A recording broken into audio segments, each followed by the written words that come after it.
यूं तो बनारस घाट अपनी खूबसूरती के लिए बहुत प्रचलित है, पर घाट के किनारे कई राज लिए बैठे हैं।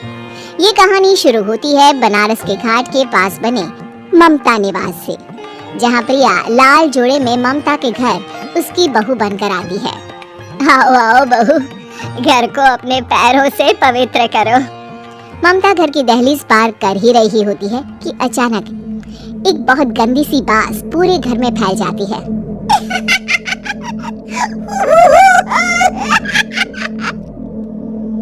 ये बदबू और ये आवाजें, ये कौन हंस रहा है माँ? अब ये पड़ोसी ना हमारे थोड़े अलग से है। कहाँ हम शाकाहारी और ये मांस मच्छी खाने वाले। छोड़, तू ध्यान मत दे और गृह प्रवेश कर। और हाँ बहू, अपनी सास की एक बात हमेशा याद रखना, इन पड़ोसियों से तो कभी बात नहीं करेगी। अच्छे लोग नहीं है ये। अपनी सास की ये बात मानेगी ना बेटा? हाँ माँ, जो आपकी मर्जी, मैं उनसे बात नहीं करूंगी। अगले दिन प्रिया अपनी पहली रसोई बनाने रसोई घर में जाती है।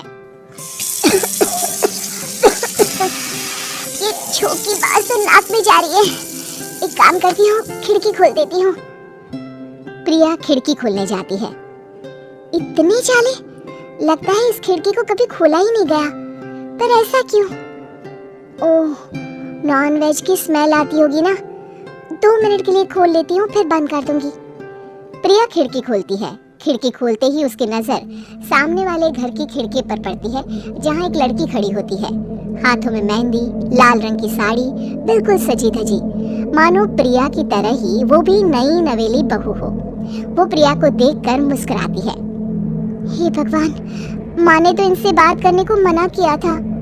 प्रिया फौरन ही खिड़की बंद कर देती है और तवे पर चढ़े रोटी की ओर देखने लगती है, पर वहाँ रोटी न होकर मछली पड़ी होती है। ये क्या? पहली ही रसोई में इतनी बड़ी गलती! हे भगवान, अब मैं क्या करूं? प्रिया बहुत डर जाती है और फौरन रसोई की सफाई करने और फिर सभी के लिए खाना बनाने लग जाती है। जब वो सबको खाना परोसती है, सब तो ठीक है, मैं बेकार में चिंता कर रही थी। हे भगवान, ऐसे ही बस अपनी कृपा बनाए रखना। रात के वक्त जब सब सो रहे होते हैं, तब प्रिया को पायल की आवाज सुनाई देती है, जिससे उसकी आंख खुल जाती है। ये पायल की आवाज कहाँ से आ रही है? प्रिया उठकर उस आवाज के पीछे छत की सीढ़ियों तक जाती है। तभी उसे बच्चे के रोने की आवाज आती है। प्रिया छत पर जाती है तो क्या देखती है? वही लाल साड़ी वाली लड़की अपनी गोद में एक नवजात बच्चे को घुमा घुमा कर सुला रही है। तभी प्रिया की नजर उसके पेट पर पड़ती है। ओह गॉड, ये तो प्रेग्नेंट भी है। सुनिए, बच्चा सो नहीं रहा है क्या? मैं कुछ मदद करूं? नहीं नहीं, आपके घर वालों को अच्छा नहीं लगेगा, मैं संभाल लूंगी। स्नेहा की गोद से बच्चा हाथ मारकर प्रिया की गोद में आने को छटपटाने लगता है। दोनों घर अगल बगल में बने होने के कारण प्रिया उस बच्चे को गोद में ले लेती है। प्रिया के पास आते ही वो सो जाता है। बच्चे का वो स्पर्श रात भर प्रिया भूल नहीं पाती और अगली सुबह वो छत पर कपड़े सुखा रही होती है। तभी उसे एक औरत इशारा करके बुलाती है। स्नेहा कह रही थी बाबू तुम्हारी गोद में आते ही सो गया। मैं गौरी, स्नेहा की माँ हूँ। बहू, घर आना, बाबू को खिला भी लेना।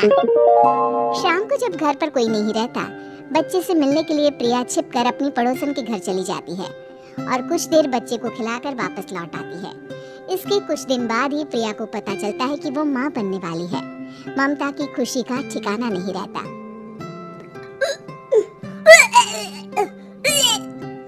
माँ जी, पता नहीं क्यों उल्टी आ रही है। प्रिया भागती हुई वॉशरूम में जाती है तो हरे और लाल रंग की उल्टी करती है।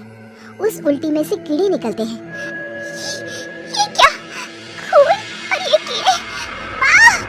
माँ! प्रिया की आवाज सुनकर ममता दौड़कर आती है, पर बेसिन में कुछ नहीं होता। प्रिया हक्की बक्की रह जाती है। ये सब क्या हो रहा है? प्रिया घबरा जाती है और अपने कमरे में जाकर सो जाती है। डर के कारण वो इतनी थक जाती है कि उसकी आंख लग जाती है। तब उसे ऐसा लगता है उसके पेट पर मानो कोई बैठा हुआ हो। कौन हो? प्रिया के पेट पर एक 5 महीने की बच्ची बैठी हुई थी, जो बुरी तरह जली हुई थी। माँ, तुम ही मुझे लाई ना अपने पेट में?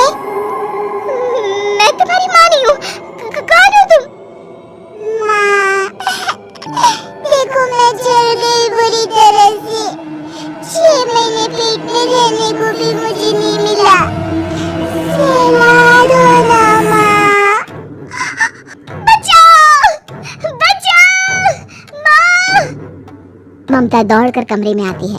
प्रिया की बातें सुनकर वो सब समझ जाती है। तू कहीं बगल वाले घर में तो नहीं जाकर आई ना बहू? मुझे माफ कर दो, मैं गई थी माँ। उस घर में सब मरे हुए हैं बहू। कई साल पहले स्नेहा उस घर में बहू बनकर आई थी। कुछ ही दिन में वो एक बच्चे को जन्म देने वाली थी। पूरा घर बच्चे के आने की खुशी में खोया था कि एक दिन अचानक उस घर में आग लग गई। सब बुरी तरह जलकर मर गए। गौरी आज भी दादी बनने का इंतजार कर रही है और इसीलिए स्नेहा ने अपना अजन्मा बच्चा तुम्हारी कोख में डाल दिया।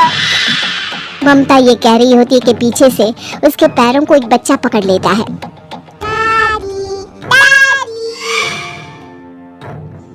माँ, स्नेहा की गोद में यही बच्चा था।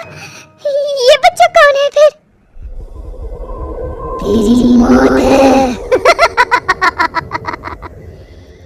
तेरी भी दादी। जिस चीज का ममता को डर था वही हो गया। ममता निवास के ऊपर मौत ने चादर बिछा दी थी।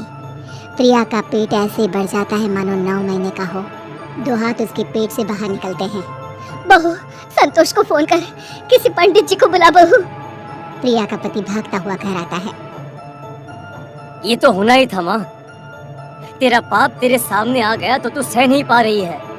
स्नेहा घर में आग लगी नहीं थी, माँ ने लगाई थी प्रॉपर्टी की लालच में। और वो बच्चा मेरी पहली पत्नी का बच्चा है, मेरा बेटा, जो कि उस आग की चपेट का शिकार हो गया था। मैंने तुमसे ये सब माँ के कहने पर छुपाया था। मुझे माफ कर दो प्रिया। तुम अगर चाहो तो यहाँ से जा सकती हो। मैं तुम्हें किसी भी बंधन में रखना नहीं चाहता। मेरी शादी हुई है आपसे, मैं आपको छोड़ नहीं सकती, पर उससे पहले हमें स्नेहा, उसकी माँ और बच्चे की आत्मा की शांति करवानी होगी। संतोष और ममता गौरी के घर जाते हैं। अंदर सब कुछ जला हुआ होता है। जमीन पर जली हुई लाशें बिखरी हुई थी। ममता रो रो कर अपनी करने की माफी गौरी से मांगती है। प्रिया स्नेहा के घर वालों का अंतिम संस्कार करवा देती है और ममता निवास फिर से आत्माओं के साए से मुक्त हो जाती है।